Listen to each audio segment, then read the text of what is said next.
Hi, my name is Rachel Pirelli Randolph, and I'm here with Expert Village to talk to you about tips for a tan. And right now, I'm going to be talking to you about keeping that glow. When you want to keep that healthy glow, you want to make sure that you stay clear of water.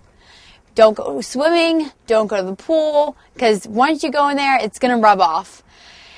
When you want to stay away from the shower for the next couple of days, because the longer you stay away from water or showering or anything like that, the longer your tan is going to last. Because once you get out of the shower, you're going to rub your legs with the towel, and you're going to start to see it come off with the dead skin cells onto the towel, and it's kind of gross. Also, when you're in the shower, if you do shower, try not to shave for the next couple of days, because that will pretty much take it off, and you're just going to ruin your tan.